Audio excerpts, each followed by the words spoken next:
ಬಂಧು ಬಳಗ ಆನಂದ ತೀರ್ಥರೆ ನಮ್ಮ ಗತಿ ಬಿಟ್ಟರಯ್ಯ. ತಾಯಿ ತಂದೆಯ ಸೇವೆಗಾಗಿ ಸಹಾಯ ಮಾಡಿ ಸಾಕುವಂತೆ ಆಯಾಸವಿಲ್ಲದೆ ಸಂಜೀವನವನ್ನು ತಂದೆ.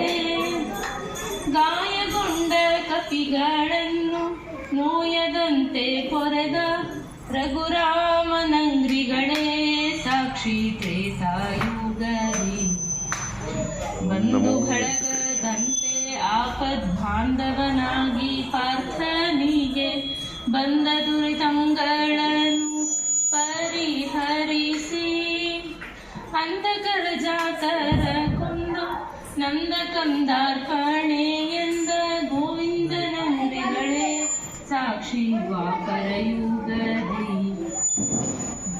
ಗತಿಗೋತ್ರರಂತೆ ಸಾಧು ತತಿಗಳಿಗೆ ಮತಿಯ ತೋರಿ ಮತಿಗೆಟ್ಟ 21 ಮತವ ಖಂಡಿಸಿ ಗತಿಗೆಟ್ಟ ಸದ್ವೈಷ್ಣವರಿಗೆ ಸದ್ಗತಿ ತೋರಿದ ಪರಮಾತ್ಮ ಗತಿ ಪುರಂದರ ವಿಠಲನೆ ಸಾಕ್ಷಿ ಕಲಿಯುಗ